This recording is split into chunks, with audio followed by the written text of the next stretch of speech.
Bienvenue sur DMG TV, les histoires mystiques. Tu es nouveau sur la page, n'oublie pas de t'abonner, de laisser un commentaire, de liker et de partager. Tu veux raconter une histoire? Il y a un numéro à l'écran sur le plus 237 655 81 90 17. Envoie ton histoire et on va jouer sur Facebook, YouTube et TikTok. On poste plusieurs histoires tous les jours sur YouTube. La chaîne c'est DMG TV. On a aussi une deuxième chaîne YouTube exclusive où on poste tous les 14 heures. La chaîne c'est DMG TV, histoire mystique exclusive. Facebook c'est DMG TV. TikTok c'est DMG TV où on fait des directs tous les mercredis et les vendredis à 20h00 heure du Cameroun. Donc n'oublie pas de t'abonner sur Facebook, YouTube, TikTok pour ne pas manquer ni les histoires ni les directs. Voilà, ici on poste uniquement les histoires mystiques. Donc si tu as une histoire mystique, n'oublie pas d'envoyer. Ce qu'on fait c'est pour sensibiliser, toujours laisser un like. Merci pour la force. Et donc maintenant on va passer à la première histoire. Bonjour la famille DMG. Bonjour à DMG TV. J'ai une petite histoire à vous raconter. Merci beaucoup à tous les narrateurs. Merci beaucoup à tous ceux qui partagent, likent. Et ça édifie. Franchement, merci beaucoup à toute la famille. L'histoire que je vais vous raconter aujourd'hui, ça m'a été raconté par un répétiteur. C'est-à-dire celui qu'on prend pour venir enseigner les enfants à la maison. Quand j'étais au CM2, on avait un répétiteur qui était parenté à ma mère adoptive. C'était le cousin à ma mère adoptive. Il avait 35 ans. Et le monsieur avait une maladie. Tout son corps est devenu bouton, il se grattait comme si quelqu'un qui avait la gale. Je ne sais pas s'il y a des gens qui connaissent la gale, des boutons qui grattent là. Le monsieur se grattait, puis il n'avait plus honte. C'est-à-dire, si ça commence, même s'il y a beaucoup d'hommes, il peut mettre sa main dans son caleçon, dans sa culotte, il se gratte le corps, il met sa main sous ses vêtements, il se gratte le corps. Vraiment, et devant les gens, en fait, il ne cherchait plus à comprendre. Je ne sais pas s'il devenait fou. Il s'assoit devant toi, il peut faire pipi. Franchement dit, on était 3 élèves. Il y avait moi, il y avait une de mes petites soeurs, et puis il y avait le fils de ma mère adoptive. Un jour, il dit, où on ne l'a plus revu, il a rendu l'âme, on ne l'a plus revu. Il dit, je vais vous dire quelque chose. Si vous voyagez, quel que soit ce qui va vous arriver, n'insultez pas les gens.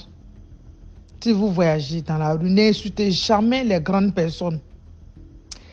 Mon répétiteur nous dit comme ça que il était parmi les meilleurs élèves de son école et il a été affecté à Yamoussoukro, dans la meilleure école de Oufoué-Boigny. À Oufoué-Boigny, une école à Yamoussoukro où on n'envoie que les meilleurs là-bas. Donc notre répétiteur faisait partie de ces meilleurs. Il dit pendant les vacances, c'était les congés de Noël, il devait venir rejoindre sa mère à Abidjan. Et à la gare, il a eu à se disputer avec un vieux. Il dit le vieux même pouvait avoir l'âge de son père. Mon répétiteur à ce temps, il avait 15 ans. Donc, pendant les congés, il devait venir rejoindre sa mère à Abidjan. Et je ne sais pas ce qui s'est passé entre lui et le vieux. Peut-être qu'il s'est assis à une place et le vieux voulait qu'il se lève là-bas. Lui, il ne voulait pas bouger aussi. Et le vieux lui a dit comme ça que tu vas voir. Et puis lui, il a dit que tu ne peux rien faire. Il a déjà choisi ma place. Ma place, c'est ma place. 15 ans. Donc, il a continué. Il est venu en vacances chez sa mère. Il s'est amusé. Après les vacances, des congés, il s'est retourné sur Yamoussoukro. Et arrivé à Yamoussoukro, il a continué. Il a fini tous ses cycles. Il a fini ses études, tout. Dieu merci. Il était professeur de maths. Professeur de maths, on ne l'avait pas encore embauché, mais il était sollicité au lycée William Ponty de Yopougon. Ceux qui sont de Yopougon, ceux qui sont d'Abidjan savent qu'il y a le cours locaux.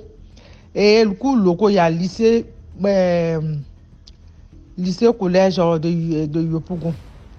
Donc, le jour où il n'a pas cours, ou bien à sa descente, il venait nous enseigner. Il pouvait venir 3 fois, 4 fois dans la semaine. Et ils ont tourné, mais à 35 ans maintenant, de 15 ans, on lui a lancé le défi. C'est à 35 ans la maladie a déclenché. Donc sa maman, franchement dit, sa maman était une grande commerçante, elle avait les moyens. Sa maman a fait à peu près tous les grands hôpitaux d'Abidjan. Rien.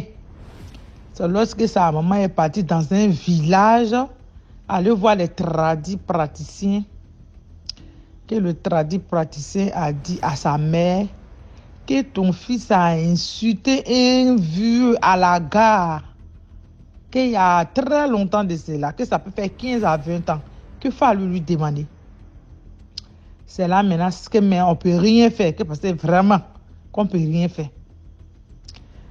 Donc sa mère est venue lui expliquer que je ne sais pas si tu te rappelles, ça peut faire 15 à 20 ans, je suis partie quelque part. On dit que tu as insulté un vieux à la gare. C'est là il dit à sa mère, effectivement, ça me revient. Hein. Ça me revient. Oui, je devais venir en vacances. J'étais à Yamoussoukro, je partais à l'école. Voilà, comme je vous ai expliqué là. Que donc, vraiment, c'est là sa maman lui a expliqué ça. Donc, il est venu nous donner ça, nous, ses élèves, comme conseil. Il dit, quand vous voyagez, que même si vous ne voyagez pas, que vous soyez dans un lieu, que les gens que vous ne connaissez pas, même si on marche sur votre pied là, retirez votre pied, demandez des excuses. Monsieur, excusez-moi, tu tires ton pied. Que parce qu'on est là, on ne sait pas qui est qui. Et vraiment, c'est ce conseil-là que je donne. Les mamans, les papas qui sont sur DMG TV, s'il vous plaît, donnez ces conseils à vos enfants. Que quel que soit ce qu'on va leur donner, une grande personne, une vieille personne leur dit, même s'ils ont raison, même si les enfants ont raison, même que ce vieillard les provoque, il ne faut pas ils vont riposter. Faut pas ils vont riposter. Parce qu'on sait, il y a des gens, ils se promènent pour tester leur médicament, pour faire du mal. Tu ne le connais pas. Moi, je me rappelle, quand il y a eu la guerre en Côte d'Ivoire en 2010-2011, je voyageais et j'ai croisé une de mes grandes soeurs aussi qui quittait aussi Abidjan pour aller au pays, au nord. Au village, pardon, excusez. Donc, il y a un vieux, on est descendu, j'étais juste assise à côté de ma grande soeur. Le vieux a pris, ma grande soeur m'a envoyé d'aller acheter du pain. Je descends, le vieux qui était assis derrière, quand moi je suis descendue pour aller acheter du pain pour ma grande soeur, le vieux est venu s'asseoir à ma place. Il a laissé sa place. Maintenant, je me suis arrêtée. Il dit, il a commencé à me fixer. Je vous jure que le vieux m'a fixé dans les yeux. Ma grand-soeur lui dit de se lever. C'est moi qui ai dit à ma grand-soeur, il dit non, il faut le laisser. Je vais aller m'asseoir derrière. C'est parce que moi, je me suis rappelé de l'histoire de mon répétiteur. C'est ce qui est venu dans ma tête directement. Donc, j'ai dit à ma grand-soeur, non, ma grand-soeur a commencé à bouder. Ma grand-soeur, c'est une rouquine. Ma grand-soeur a commencé à parler. Oui, j'envoie ma petite soeur par là, tu quittes derrière, tu viens t'asseoir. C'est là, j'ai dit à ma grand-soeur, moi j'ai calmé ma grand-soeur. Il dit non, il faut le laisser. Il n'a qu'à s'asseoir. S'il a aimé cette place, qui s'assied là-bas. Moi, je vais aller m'asseoir à sa place derrière. Je suis allée m'asseoir derrière jusqu'à on est descendu dans le même village. Quand on est descendu dans le même village, 3 jours, 4 jours, on se promenait dans le village. Moi, je marchais avec une soeur là. J'ai dit à ma soeur, j'ai dit, tu vois le vieux qui est là-bas là. J'ai expliqué l'histoire. Ma soeur là me dit, tu as longue vie, tu as la chance. J'ai dit, pourquoi le vieux là, tout le village sait que le vieux là, c'est un vieux qui aime lancer le sort.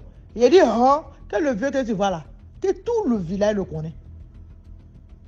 Il lance soi même pour rien. Même si tu le cognes dans la rue comme ça, tu ne t'excuses pas, il lance soi. Il a dit, yeah, c'est que lui, il va aller raconter beaucoup de choses à Dieu. J'étais content de moi ce jour-là. Vraiment, donnons des conseils aux gens. On n'applique pas à tout, on donne pas réponse à tout. On ne donne pas réponse à tout. On n'est pas obligé de répondre à tout. Ça ne veut pas dire qu'on est faible. Vraiment, DMG, merci beaucoup pour ce que vous faites. Merci beaucoup. Merci beaucoup pour l'histoire. Maintenant, on va passer à la deuxième histoire. Bonsoir DMG. Je vais raconter cette histoire dans l'anonymat. Même mon nom, je ne vais pas donner. C'est une histoire qui se passe entre le Gabon et le Cameroun.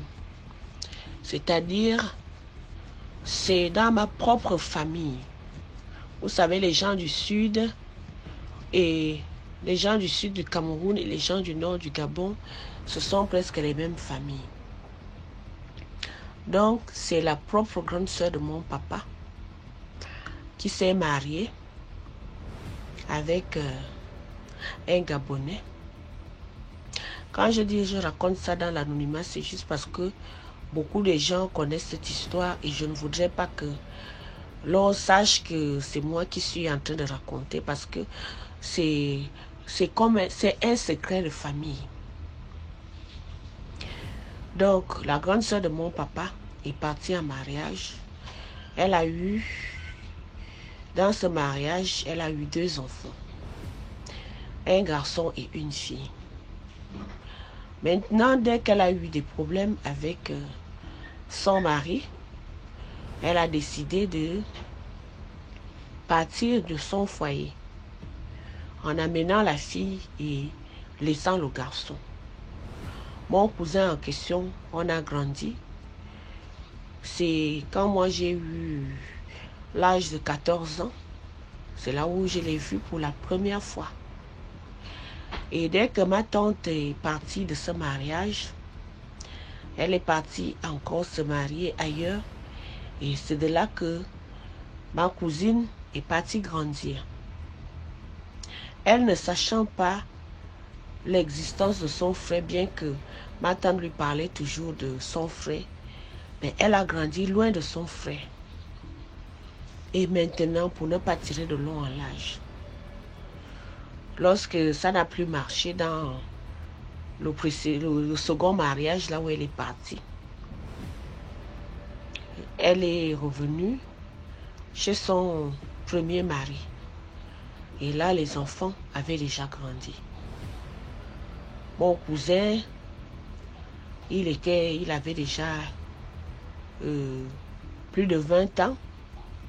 Et ma cousine devait déjà avoir dans les 17-18 ans. Dès que les 2 enfants se sont vus, parce que je me souviens à l'époque, dans une petite ville du nord du Gabon, on était dans la même maison.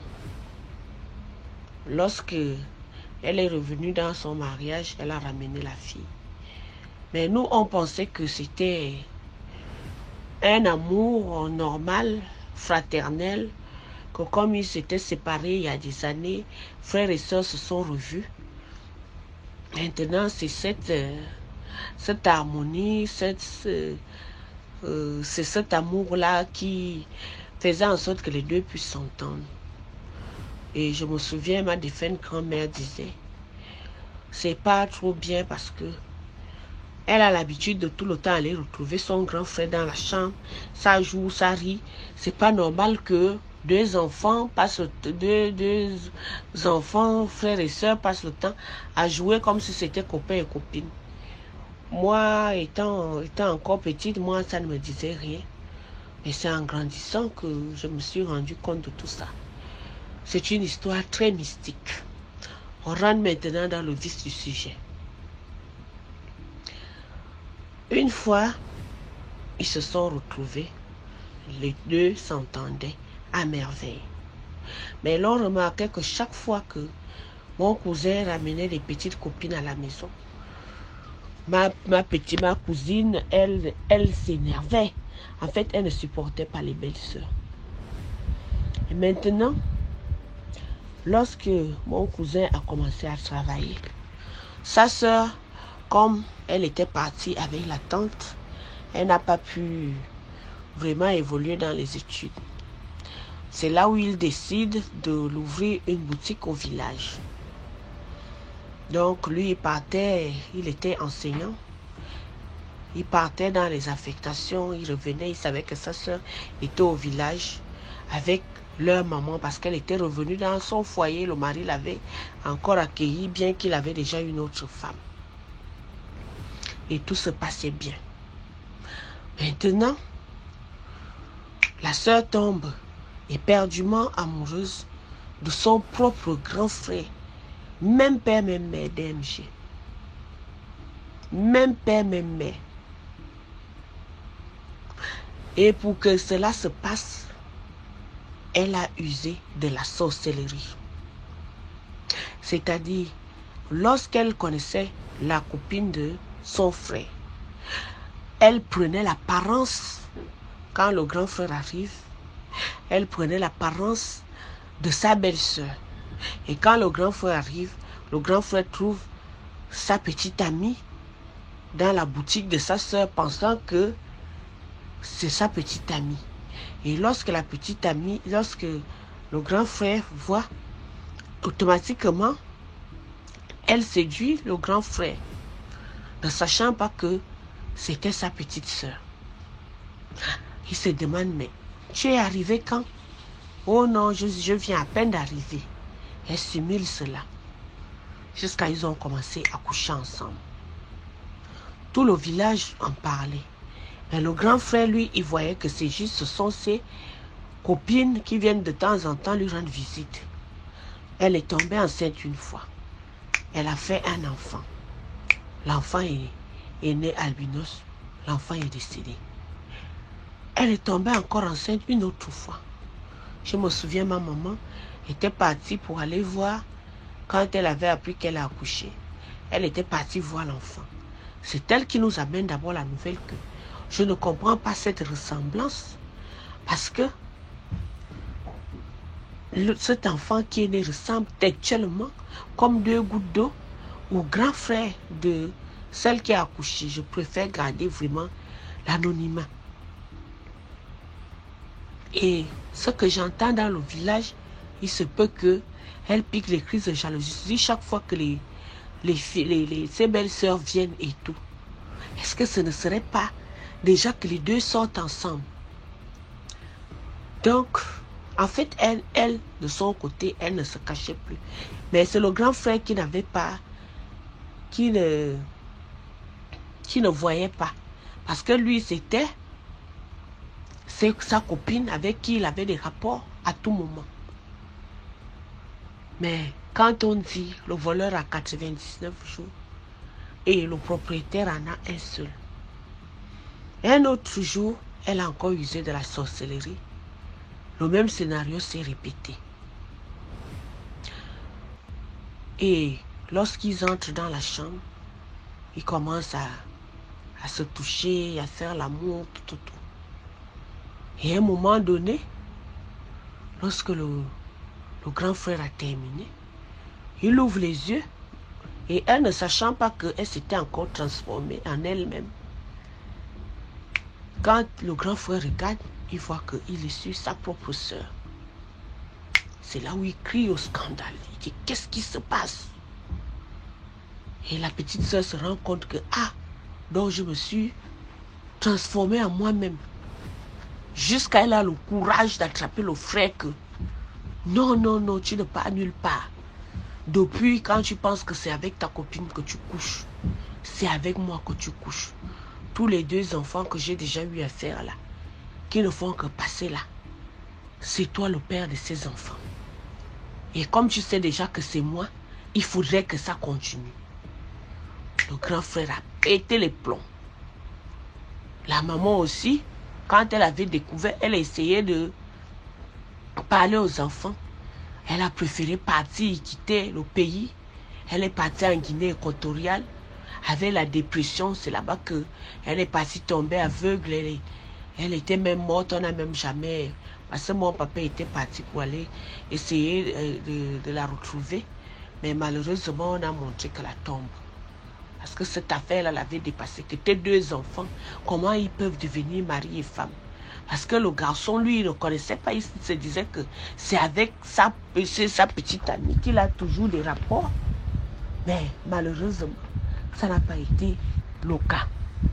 Donc, quand il découvre comme ça, là, il crie au scandale. Maintenant, les autres se rapprochent de lui pour lui demander que qu'est-ce qui se passe. Il raconte que non, donc tous ces derniers temps, quand je pense que c'est ma copine avec qui je suis, c'est ma propre soeur. Les autres ont dit, mais nous, on t'a vu dans des positions bizarres avec ta soeur. Et on s'est demandé que qu'est-ce qui se passe. Qu'est-ce qui se passe? Il raconte maintenant l'histoire. Il a failli devenir fou. Jusqu'à mon papa. Une délégation s'est déportée dans ce village-là pour aller chercher les 2 pour qu'on puisse bannir le péché. Mais malheureusement, la sœur, sachant que c'est elle qui avait tort, elle a fui. Elle est retournée au Cameroun. Des années plus tard, quand elle réapparaît auprès de mon père, qui était son oncle, père à son âme, elle avait déjà beaucoup maigri. Et lorsqu'on a fait les examens, elle était porteuse du VIH. Avant de mourir, elle s'est confessée. Elle a demandé pardon à son frère. Elle a dit qu'elle n'a jamais aimé quelqu'un d'autre sur la terre comme son propre frère. Mais ce n'était pas de sa faute, c'est parce qu'on les avait séparés. Et quand elle a vu son frère pour la première fois, c'était le plus bel homme qui soit, DMG. Tu as déjà entendu des histoires comme ça. Ça s'est passé dans ma propre famille. Les gens qui disent que la sorcellerie n'existe pas, ça existe. Tu vas te transformer. Tu prends l'apparence de la copine de ton frère pour coucher avec ton frère, jusqu'à faire des enfants. Ça s'est passé dans ma propre famille. Les propres enfants de la grande soeur de mon papa, même père, même mère. Et lorsqu'elle est décédée, elle a confessé, elle a demandé pardon à son grand frère. Et 2 ans plus tard, comme le grand frère ne venait pas, quand elle était malade, elle était revenue. Elle a voulu rencontrer le grand frère pour demander pardon. Le grand frère n'était jamais revenu. C'est là où, avant de mourir, elle a dit qu'il sache que là où je pars là, il va me rejoindre bientôt. Et le grand frère n'a pas fait 2 ans. Le grand frère aussi est mort mystérieusement. Comme je te raconte la DMJ. La sorcellerie existe en vrai. Donc, la morale de cette histoire, c'est que lorsque tu as déjà décidé de te lier avec quelqu'un, reste dans le mariage et il faudrait que les enfants grandissent ensemble. Parce que le fait que tu quittes dans le mariage, tu vas dans un autre mariage, les enfants grandissent à gauche, à droite. Parfois, tu vas te dire que les enfants s'aiment d'un amour fraternel. Entre-temps, ce serait de l'inceste qui va naître. Et d'aucuns vont user de la sorcellerie pour utiliser les autres. Et du coup, les 2 enfants sont partis. La maman aussi est morte avec la dépression lorsqu'elle a appris que tous ces 2 enfants aussi étaient morts. Et toute une famille a disparu comme ça. Toute une famille a disparu comme ça. Dans cette histoire-là, vraiment, quand j'ai découvert votre page, ça me pesait dans le cœur pour que je puisse raconter cette histoire. Parce que jusqu'à présent, ma défunte cousine-là, elle a laissé une fille qui est quelque part, mais chaque fois que je vois cet enfant, cette histoire ressurgit en moi. ça ressurgit en moi. Fort heureusement que cette fille, elle ne l'avait pas fait avec le grand frère. C'était avec un autre gars qui lui aussi est décédé il y a des années. Donc, c'était ça là, mon histoire mystique.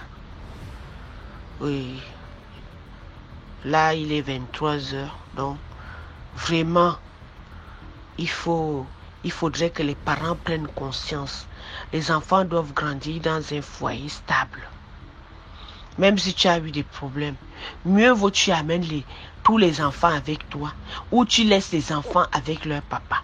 Ils vont grandir là, ils vont s'aimer mutuellement d'un véritable amour fraternel. Mais lorsque vous séparez les enfants, un grandit là-bas, il va voir son frère ou sa soeur comme une parfaite étrangère et des sentiments de ce genre peuvent naître.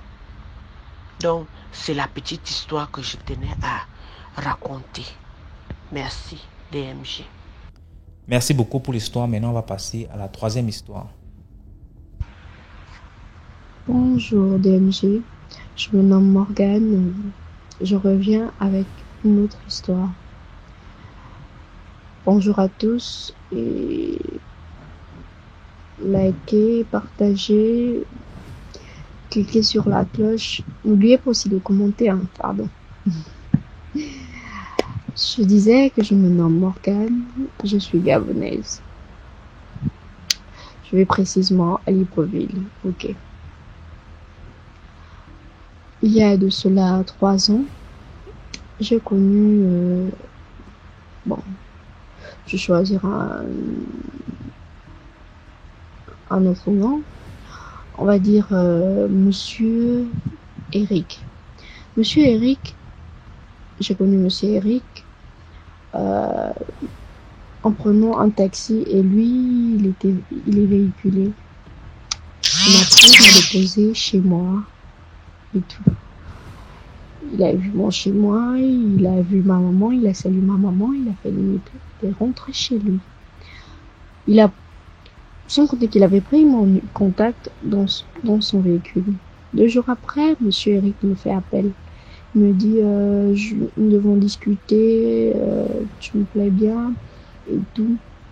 Je dis ok, pas de souci, Monsieur Eric. Il n'est pas du tout vilain, Monsieur Eric. Il est très charmant, très élégant, très parfumé. Il m'a précisé un truc. Je suis mariée, mais ma femme n'arrive pas à me faire des enfants. Donc, on s'est mis d'accord à ce que je puisse me trouver une autre femme avec laquelle je pourrais faire des enfants. J'ai dit waouh. Et à l'époque, j'étais au lycée, second cycle. Je dis waouh, je ne suis plus une gamine, donc peut-être avec un papa, je sais que ouais, c'est un papa, je mange son argent et tout. Voilà, Monsieur Eric et moi, nous sommes un peu d'amitié, on a pris du temps avant de passer à l'acte. C'était un peu ça. Un bonjour, Monsieur Eric m'appelait chez lui. Il m'a présenté à sa femme. Il a dit, bon, vu que ses enfants étaient là, il a dit devant sa femme que j'étais la fille d'un ami. Il a précisé en regardant droit dans les yeux de sa femme en disant que j'étais la fille d'une amie. La femme a dit oh, ok, je comprends. Après elle m'a prise la main, elle m'a dit oui, mon mari m'a expliqué et tout. Ce que tu vois là, ce sont pas nos enfants, ce sont les enfants de mes frères et mes sœurs. On arrive à faire des enfants et tout. Je dis waouh. Donc si possible, si ça marche, on pourra aller voir tes parents et il pourra t'épouser. J'ai dit il y a encore les femmes comme ça qui existent dans ce monde-là. J'étais étonnée, au fait, quand je suis partie chez moi, j'étais un peu troublée du geste de la dame et Monsieur Eric. 3 jours après, il m'appelle, me dit, il veut me voir. Il me dit, j'ai pris un studio, un appart dans un quartier de Libreville, précisément à Glace. Il avait pris un appart pour moi là-bas. J'étais ok. Franchement, c'était waouh, beau à voir et tout. Il m'a dit, quand j'ai envie de te voir, c'est ici. Tu ne viens pas chez moi et tout. J'ai dit, ok, y a pas de souci. Monsieur Eric m'appelait. On passait du temps, il ne se touchait pas, franchement. Il ne touchait pas. On passait du temps, on partait à la plage, on mangeait et tout. C'était bien, c'était cool. Un bon jour, il m'appelle, il me dit, je suis à la maison, j'ai envie de te voir. Je viens à la maison, il me dit, je n'ai pas envie de beaucoup de choses. J'ai juste envie de... je vais passer des expressions un peu crues. Il a juste dit, j'ai envie de sucer le bonbon, en fait. C'est tout ce que j'ai envie de faire. J'ai dit à monsieur Eric, ah, il n'y a pas de problème. Nous sommes douchés. Après, je me suis posé la question que le monsieur, il se douche, il ne fait rien avec son bisounours, son machin, il ne fout rien de ça, mais c'est lui qui part prendre la douche. Il a fait ce qu'il avait à faire. Et pendant qu'il était en train de sucer le bonbon, je l'observais. Il me disait, non, pourquoi tu m'observes comme ça, tu me gênes et tout. C'est passé. Et non, au milieu de la nuit, comme je disais dans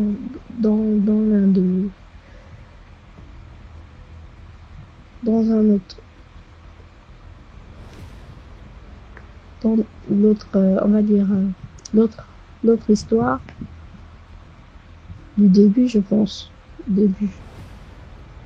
dans un rêve,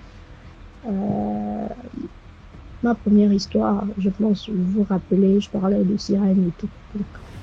Dans ce rêve, je voyais un gros serpent qui sortait de terre et qui venait vers moi. Il voulait à tout prix passer entre mes jambes. Et là, par là, j'ai vu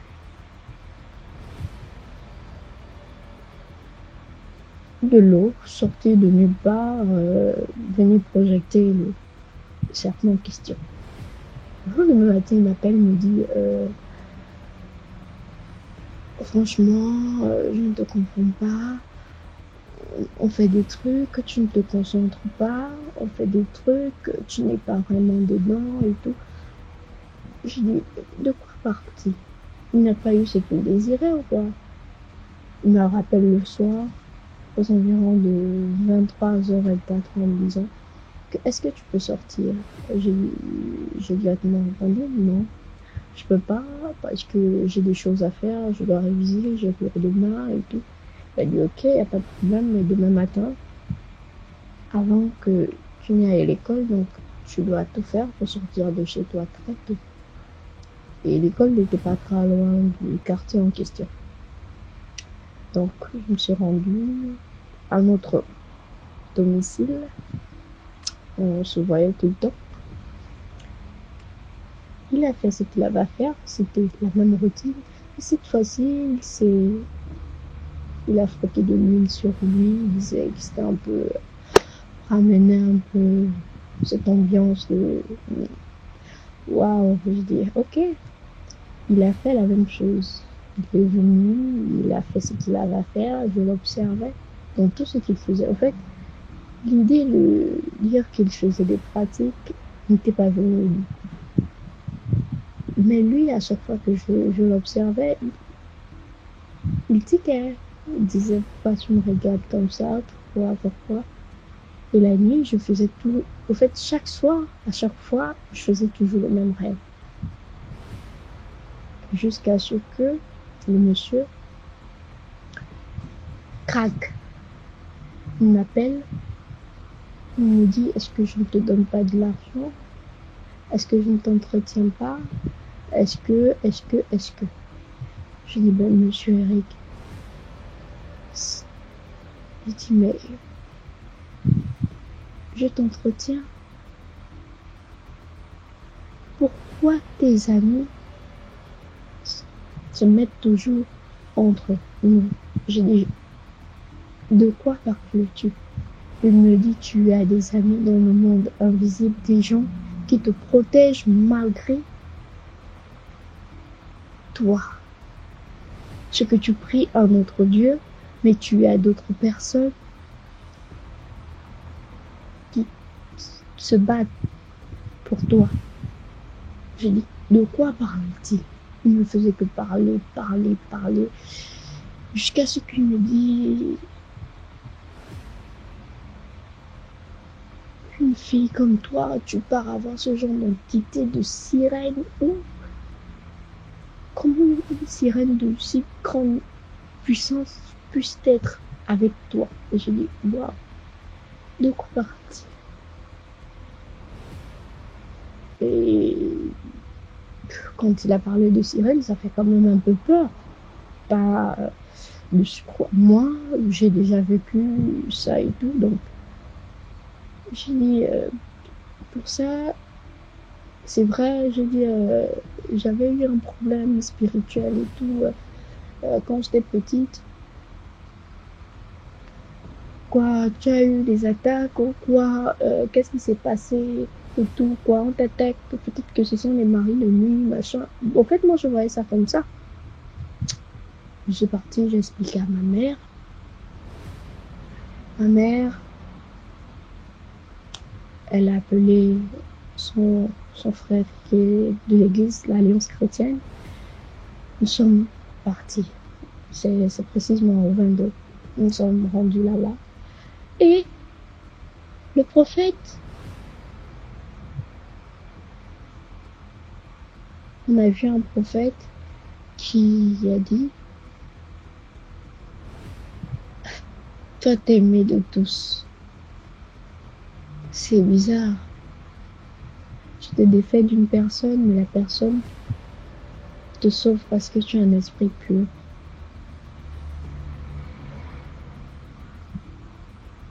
Te rends-tu compte que si tu travaillais avec des entités qui t'avaient abordé quand tu étais petite, tu n'allais pas être où tu te trouves. Tu allais être loin parce qu'ils ont vu en toi un truc qu'ils n'ont pas pu voir chez d'autres personnes. La pureté de l'âme. Et c'est vrai que je pardonne vite, même quand je sais qu'une personne est en train de m'exploiter. Je me dis qu'il a toujours besoin de mon aide et je suis toujours là à l'aider. En fait, moi, je suis comme ça. Et ce côté sirène là aussi, jalousie et autres, je suis comme ça. Je suis très jalouse et j'ai tout le temps, en fait, ce côté vision et autres, quand un mec est avec moi, c'est comme si nos esprits étaient liés. Tout ce qu'il fait, mal, j'arrive à le voir. Mais quand il fait la cour à une autre femme, tout ce qu'il fait en fait. Mais le gars, le prophète me dit que ton monsieur Eric, il était venu pour te puiser ton essence et tout. Mais à chaque fois, quand tu l'observais, tu ne te posais pas de questions, c'est parce que c'était plus toi. C'était ton ami qui l'observait en disant que ce que tu fais, je le vois. Et elle, tu ne l'auras pas. Et ça le mettait en rogne à cause de ça. Et je suis restée bouche bée. Et jusqu'à présent, je me pose toujours cette question. Est-ce que je dois faire une délivrance pour vraiment enlever cette entité? Parce que quand j'ai signalé dans l'autre audio, on m'avait fait une délivrance quand j'étais petite. Et cet esprit arrive à savoir quand je suis en danger, en fait. Parce que cet esprit, c'est comme s'il y avait un miroir spirituel sur moi. Je sais pas. C'est un truc bizarre.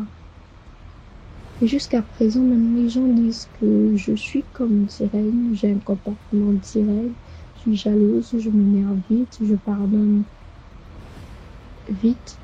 Et quand j'aime. En fait, quand j'aime, même si la personne est mauvaise, même si les gens disent que c'est un assassin, que j'aime en fait. J'aime la personne. Je ne vois pas son mauvais côté. Je vois pas ce qu'il est, ce qu'il fait, même si c'est lui le problème. Même dans ma vie, je veux pas voir tout ça en fait. C'est un peu ça. Je veux dire que partout où vous passez aussi, ne vous fiez pas au charisme du mec, ou de son argent, ou de ce qu'il fait. C'est un peu ça, franchement. Quand je suis de là, j'ai tout compris. Quand je suis sortie de là, j'ai tout compris que si il avait réussi, il devait peut-être ruiner ma vie. Jusqu'à présent, tout va bien, tout se passe très bien. Et monsieur Eric, on s'est recroisé 2 fois. Il mettait toujours son visage de côté. Mais bon, c'est pas là. Et je voulais aussi poser cette question pour savoir si je dois faire une délivrance, une autre délivrance, ou bien une séance de prière. Je sais pas ce qu'il faut faire. Quoi pour me retirer ça? Mais je me dis aussi d'un côté, c'est une bonne chose pour moi s'ils intercèdent pour moi sans même que je ne sois au courant. C'est vrai que ça fait flipper, mais bon, ça m'aide aussi.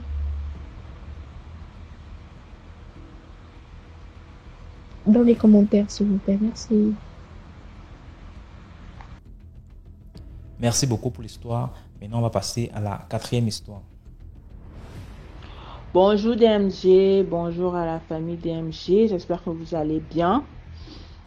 Je viens pour raconter une petite histoire que mon frère m'a racontée. Ça fait à peine une semaine. Bon, voilà. J'ai organisé une petite sortie avec mes copines et puis mon grand frère et ma belle-sœur. Donc, nous nous sommes retrouvés dans un petit coin où nous avons pris à boire, on s'est amusé un peu.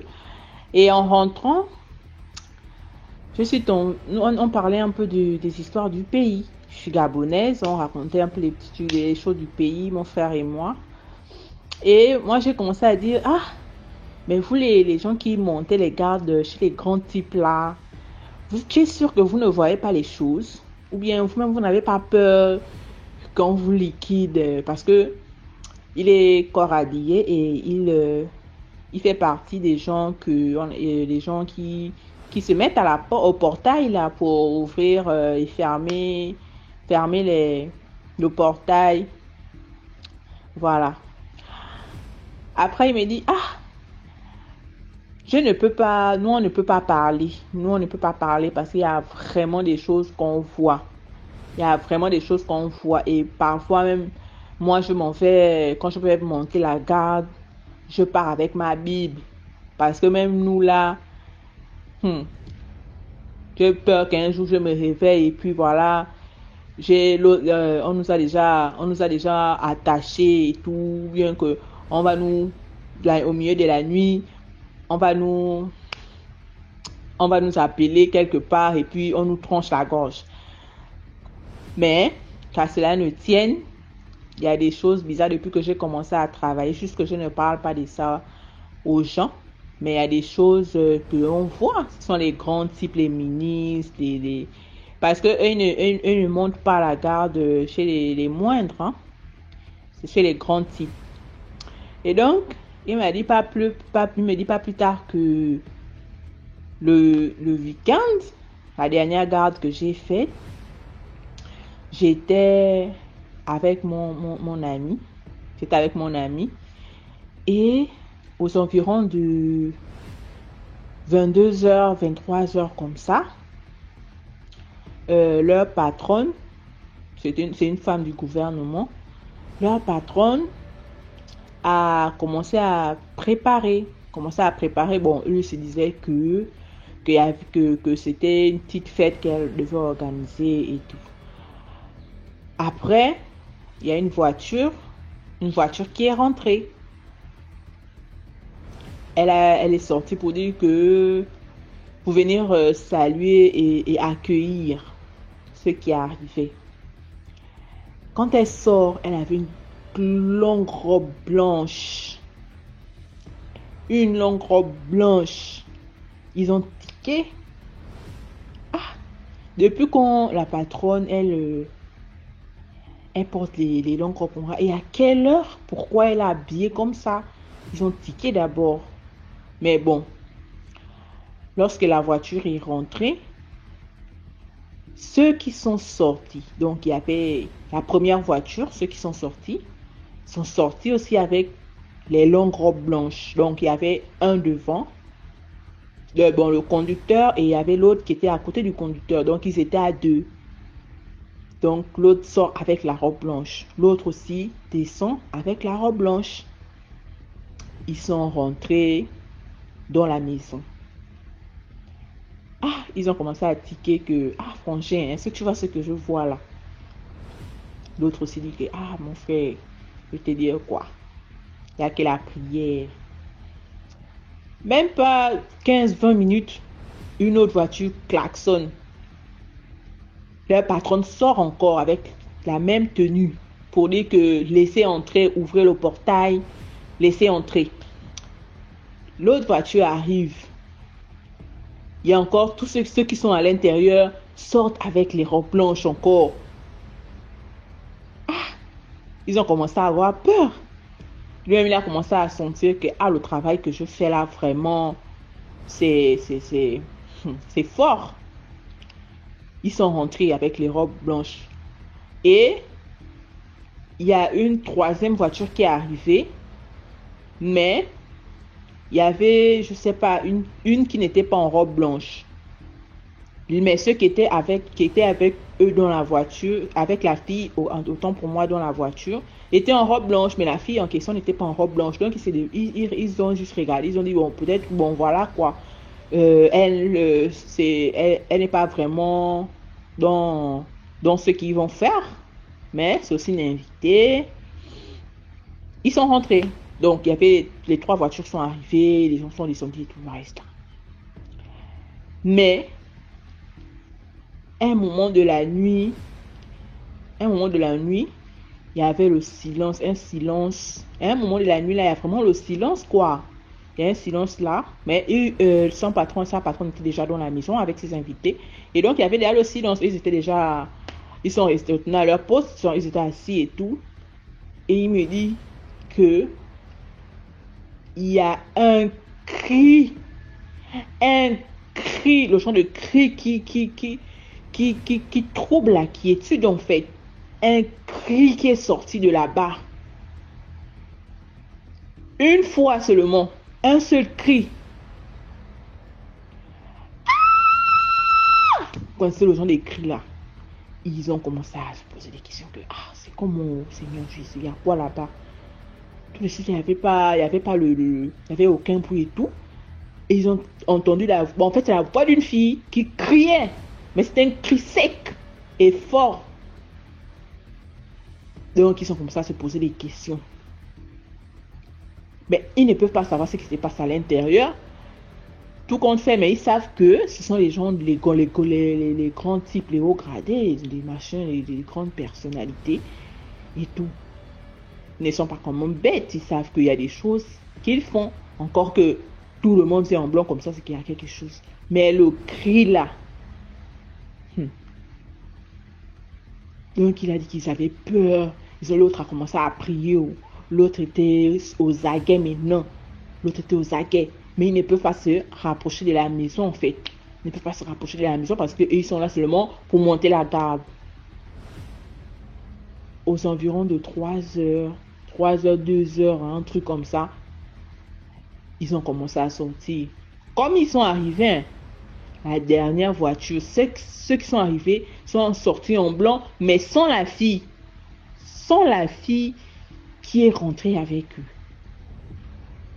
Ils sont monté dans la voiture, ils sont sortis. La deuxième voiture, ceux qui sont venus en deuxième position, en robe blanche, ils sont sortis. L'autre voiture qui est arrivée en première position est ressortie. Leur patronne est venue, elle genre pour dire au revoir, elle est rentrée. Mais sans la fille. Donc, il m'a dit, il ne sait pas où, s'ils ont tué la pauvre fille ou bien je ne sais pas ce qu'ils ont fait là-bas, mais en tout cas, la fille là n'est pas ressortie. Et il se dit que c'est la fille là qui a crié en fait. Donc, c'était un peu ça mon histoire que je voulais raconter. DMG, moi j'ai envoyé mes histoires là que je n'écoute pas depuis là. C'est vexant de raconter une histoire et puis tu es là, tu écoutes seulement les histoires des autres. Toi, ton histoire, tu n'entends même pas. En tout cas, bonne soirée à tous ou bonne journée. Ça dépend de l'heure à laquelle vous allez écouter mon histoire. Merci. Merci beaucoup pour l'histoire. Maintenant, on passe à la 5e histoire. Bonsoir DMG, bonsoir à toute la famille. Bonjour, bonsoir, ça dépendra de l'heure à laquelle cela sera diffusé en fait. Bon, on va dire quoi? Je me nomme Morgane, je suis gabonaise. Je viens aujourd'hui avec une autre histoire DMG. Bon, j'espère que ça, au fait, ça va un peu éclairer la lanterne de ceux qui aiment faire leurs histoires de porte-à-porte, leur machin, et comprendre que l'homme noir est toujours à l'origine de son propre malheur. Bon, je commence mon histoire. DMG, pour préciser, je suis gabonaise. Je réside à Libreville. Il y a de cela 4 ans en arrière, je suis partie, on va dire, en province, vu que j'étais enceinte et tout. J'ai passé mon séjour là-bas auprès de ma mère et tout. On va dire c'était une province qui n'était pas loin de la capitale, au fait. C'était pas loin. Donc, le bien n'était pas du tout cher. Et tout. N'était pas du tout coûteux. Nous sommes partis avec ma cousine. J'étais enceinte de, on va dire, 3 mois. Je fais 3, 4, 5 mois là-bas. 6 mois, jusqu'à 6 mois. J'étais là-bas avec elle, tout se passait bien. Jusqu'à l'amie de ma mère. Elle avait un mari, donc le petit frère à son mari. Le petit frère à son mari, vu que son mari était décédé, donc c'est le petit frère qui devait remplacer son grand frère. Donc le petit frère était déjà comme le mari de l'ami de ma mère. C'est un peu ça. Donc son petit frère en question me courtisait, pas petit frère en d'elle, un papa, un vieillard, il est dans la 60aine. Il me dit tu es belle, moi je peux prendre soin de toi, faut pas suivre, et puis moi je te fais le visa, le passeport le même jour et tu voyages. Je te dis quand tu es assis, je dis tu parles comme ça, tu es au village, tu es même arrogant. Vous voyez, le papa c'est un orgueilleux, il est arrogant, il ne connaît même pas défricher le champ.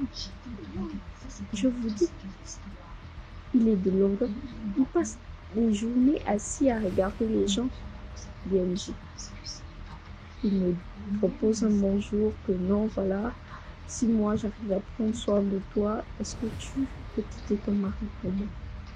Et je t'envoie vivre à Dubaï. Je dis, je prends la gueule, au fait, je ris, je dis au monsieur que non, tu blagues.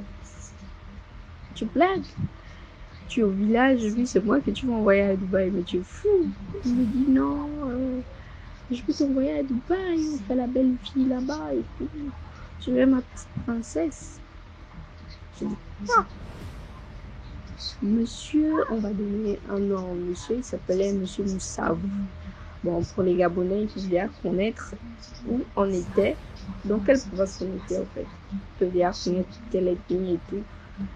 Les Gabonais et les Congolais, je pense. Monsieur Moussavou. Et ils savent. Ils savent. Monsieur Moussavou en question. Monsieur Moussavou en question. Nous sommes retournés sur Libreville, la capitale. Chez nous, j'ai tout fait, les visites et tout. Monsieur Moussavou m'appelle depuis le village me disant que tu as déjà accouché. Il m'a posé la question si j'avais accouché et tout. J'ai dit non. Il m'a demandé mon nom et mon prénom. Je dis pourquoi. Il m'a dit non. Quand je te parlais de Dubaï, au fait, j'ai mon fils qui y vit. Donc, il peut t'envoyer un colis. Et à ton nom, comme ça, tu peux récupérer. Le monsieur m'a donné des détails sur les choses. Au fait, quelqu'un qui est au village ne pouvait pas être au courant, en fait. J'ai dit ok. J'ai donné tout mon nom et tout. Il a dit non, mon fils a t'envoyé, je te jure que DMJ, les choses sont revenues de Dubaï, peut-être un mois après. 1 mois, 2 mois après, oui. DMJ, c'était énorme. Beau. Très bien choisi. C'était fait pour moi. Il avait acheté des perruques, des chaussures. J'ai appelé le monsieur en disant que merci, qu'il n'avait qu'à remercier son fils. Je n'ai pas le contact de son fils et tout. Le fils a envoyé le colis sur son nom et tout. Il m'a dit ok. Tu veux le numéro de mon fils? Dommage, tu es en couple parce qu'il ne peut t'appeler que la nuit. Mon fils en question. J'ai dit comment ça? La nuit.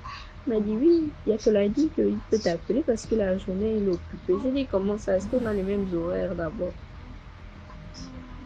Moi, je vais déjà vous dire que je ne sais pas. Donc, il a dit non, il est un peu occupé, c'est un peu ça. Donc, le peu de temps qu'il a, c'est souvent la nuit. Même moi, il m'appelle souvent la nuit. J'ai dit ok. Ah, monsieur Moussavou. Monsieur Moussavou m'a remis le numéro de son fils. Il m'a dit, c'est pas toi qui vas appeler mon fils, c'est mon fils qui va t'appeler. Donc moi, je vais appeler mon fils et je vais le remettre ton numéro. J'ai dit ok. 2 jours après, je vois le numéro qui m'appelle. J'ai dit allô, il me dit oh non, on ne peut pas se parler par WhatsApp.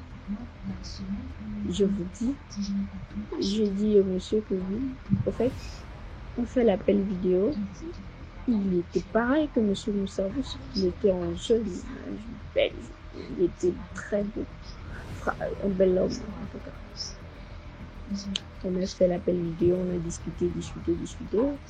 Il m'a dit qu'il va m'envoyer, il me disait non, qu'il t'envoie un autre téléphone, le téléphone là n'est pas bien du tout. J'ai dit, et ton père, comment tu peux vivre dans ce luxe et tu laisses ton père au village? Il m'a regardé en souriant, disant que non, il aime bien la villa, en fait. Il aime le village. Il même m'envoie même les colis, comme tu envoies, tu m'envoies. Là, tu m'envoies. Quand il t'a demandé, tu m'envoies. Maintenant, toi, il dit non, mon père, il n'aime pas tout ça, il n'aime pas le luxe, il n'aime pas. Et moi, quand je l'envoie, il me dit toujours que je suis un sorcier. Je dis ok, j'ai pris ça comme ça, DMG. DMG, j'ai pris ça comme ça. Et ce qui était bizarre, c'est parce que j'ai pas du tout, au fait, du coup, je n'ai pas directement dit ça à ma mère, en fait. J'ai pris ça comme ça et tout. Bon, tout ce qui se passait, les numéros et tout, son fils, je lui disais que ouais, là, je suis le père de mon enfant, je vais aller à Dubaï et tout. DMG. Le monsieur me dit, on va arriver au Gabon la semaine prochaine. J'ai dit ok. Mais on ne se verra qu'à partir de 20h parce que toute la journée je suis. J'ai dit, mais tu es tout le temps occupé comment? 20h. me donne rendez-vous. On se voit, on mange, on discute. Bien. Il rentre chez lui. Il était logé. Moi, je suis rentrée. Il ne m'a rien demandé du tout. Nous sommes partis. Je suis partie chez moi, j'ai dormi. Quand j'ai fini de dormir, au fait, quand je dormais, je me suis d'abord fait un rêve étrange. Je voyais M. Moussavou en me disant que tu es une belle femme. C'est toi qu'il me faut. Tu es la reine de mon royaume. Je dis, pourquoi partir? Je me suis réveillée, je n'ai rien dit à ma mère. J'ai continué dans mes histoires des rendez-vous et tout. Jusqu'à ce qu'il est parti. Il m'achetait des choses. Franchement, des choses. Quand il est retourné à Dubaï, il m'envoyait des colis. Et ça, franchement, plein de colis. Après, quelques jours, ma mère m'appelle depuis le village musulman. Il y avait un enfant il y avait un enfant avec lequel on aimait tout le temps aller puiser de l'eau. Oh, il a disparu. On ne l'a jamais retrouvé. Le corps de l'enfant en question. Les parents sont partis chez un féticheur. Le féticheur a eu à dire, le charlatan en question a dit que c'est M. Moussavou avec une autre dame qui ont eu à sacrifier le type en question pour pouvoir maintenir leur vie dans le monde, dans leur monde spirituel, dans le monde astral, où ils se mettent à voyager. Ce sont des grands types. Je précise bien ce que ma mère a dit, que ce sont des grands types dans le pays. M. Moussavou a une résidence à Dubaï, il vit à Dubaï et tout. J'ai posé la question à ma mère, M. Moussavou en question n'a pas un fils à Dubaï? Non, il est stérile. Et je vous dis, jusqu'à présent, je n'ai jamais dit ça à ma mère. J'ai pris le numéro de M. Moussavou, j'ai supprimé. J'ai fait 2 semaines à l'église. Dans une église, j'ai fait 2 semaines. Moi, j'ai beaucoup mis les pieds dans les églises. J'ai mis les pieds dans les églises. J'ai prié fort à cause de M. Moussavou. Et à l'église, on me dit la même chose. S'ils voyaient en moi cette grandeur, cette aptitude à pouvoir manifester la richesse sur terre. Ici, en fait. Et j'étais son dévolu sur moi. Il était vraiment amoureux. Vraiment ce qu'on appelle amoureux. Si je lui disais 20h, tu n'as pas appelé 22h. Au fait, dès qu'il appelle pas à 20h, et que j'ai dit pourquoi tu ne m'as pas appelé, il se mettait à trembler au fait. Et le lendemain matin, le soi-disant, le pseudo-père m'appelle pour me dire mon fils a appelé et tout, il a dit que tu es fâché. Entre-temps, c'est que la même personne. Maintenant, dans ma question, en fait, BMJ, avec tout ce que j'ai eu à vivre et avec tout ce qui se passe en Afrique, j'aimerais savoir si c'est vraiment les Arabes. Bon, j'aimerais savoir si ce sont ces hommes-là qui font les histoires que l'on entend, c'est les porte-à-portis, ou ce sont nos hommes sorciers, les parents du village là qui partent là-bas pour faire des conneries aux enfants des gens. Moi, je suis quand même bien tombée. Je suis quand même bien tombée sur une personne qui voulait de moi comme épouse dans ces histoires, mais rien de plus. Il ne voulait pas mon énergie, il ne voulait même pas m'absorber. Ce qu'il voulait, c'est dire de ses biens avec moi. Mais tout ce que je voulais, c'était couper mon pion. Mais bon, c'est un peu ça, une histoire. Mais ma question aussi, en fait, c'est un peu bizarre. Merci beaucoup pour l'histoire. Maintenant, on passe à la 6e histoire. Salut DMG, c'est Sagesse de Paul, le guerrier de Dieu.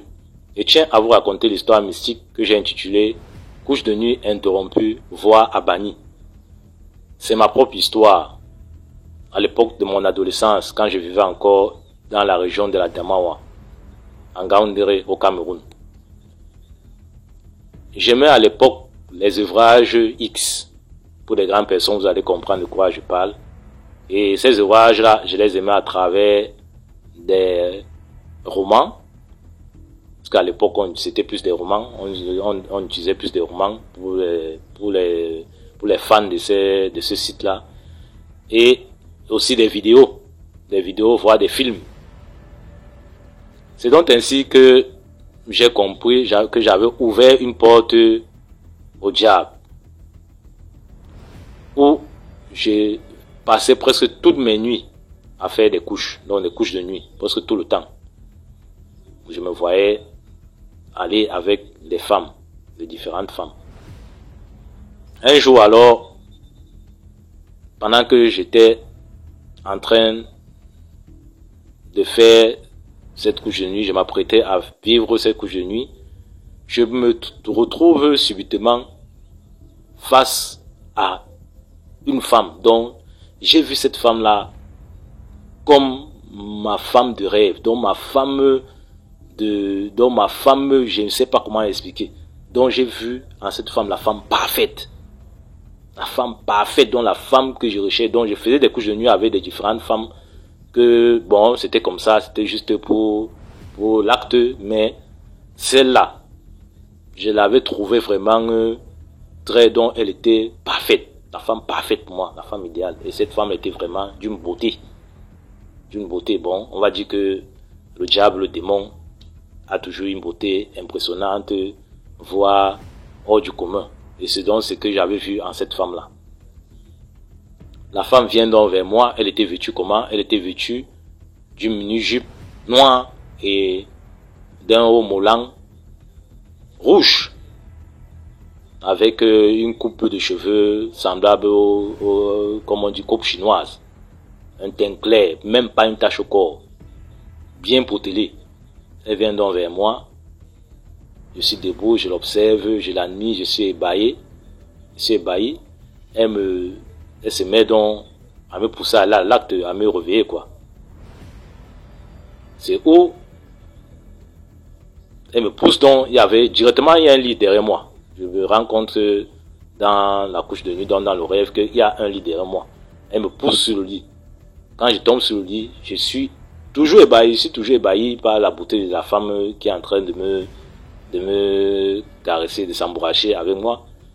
Et elle s'approche donc. Quand elle s'approche déjà vers moi, elle veut déjà me dévêtir. Elle commence à me dévêtir, effectivement. Elle s'est dévêtie aussi. Et subitement, comme j'étais couché sur le lit, j'ai envoyé la main gauche. Oui, je me souviens bien, la main gauche. Oui, sur le lit, la main gauche pendait un peu au bord du lit. En observant la femme, je ressens subitement une morsure, donc une douleur. Une morsure, donc j'ai senti une morsure qui m'a fait vraiment mal. Donc du rêve à la réalité, j'ai senti comme si c'était, j'ai dit que c'était comme la réalité, donc du rêve à la réalité, cette morsure, je vais dire que cette morsure était vraiment réelle. Quand j'envoie les yeux pour regarder ce qui m'avait mordu, je me rends compte que c'est un chat. Donc un chaton, un jeune chat, quoi. Le chat me regarde, le chat me fixe, après le chat prend la fuite. Directement quand le chat prend la fuite, je me réveille aussi subitement dans le rêve par la femme qui me faisait subir la couche de nuit présentement, elle a aussi disparu. Je me réveille donc dans la réalité, je regarde mon doigt me fait effectivement mal. Je vous dis une vérité, ça ce n'est pas l'histoire de quelqu'un que je suis en train de raconter, j'ai dit que c'est la toute première fois que j'insiste sur ça, depuis que j'ai raconté l'histoire d'MG TV, ça c'est ma propre histoire. Le doigt a commencé à me faire mal comme si effectivement j'avais été mordu. Et par la suite, quelques heures après dans la journée, je me suis rendu compte que j'avais le panari. Pour ceux qui connaissent ce qu'on appelle le panari, je vous dis une vérité, la douleur n'est pas vraiment à tolérer. Le panari. Panari n'est pas vraiment quelque chose. Ceux qui connaissent, ceux qui ont déjà eu ça, ils vont vous dire, dans les commentaires sûrement, vous allez, je suis sûr que plusieurs personnes, les milliers de téléspectateurs là, quelqu'un a eu avoir affaire au panari un jour et vous allez voir en commentaire. C'est que le Panari. C'est donc ainsi que j'ai compris que soit le chat a interrompu cette couche de nuit parce que c'était un ange envoyé de Dieu. Et depuis ce temps, quand je dis couche de nuit interrompue et voix abanie, depuis ce temps, je n'ai pu vraiment faire ma connaissance de couche de nuit, franchement, jusqu'aujourd'hui. Et quand je vous parle de l'adolescence, ça c'est quand j'entrais dans mes 18 ans, 19 ans, vous savez que c'est l'âge de la puberté, de la maturité. Et c'est là où nous les jeunes sommes plus tentés par le côté intime, voire le côté sexuel, quoi. C'est donc ainsi que j'ai compris qu'il faut beaucoup prier.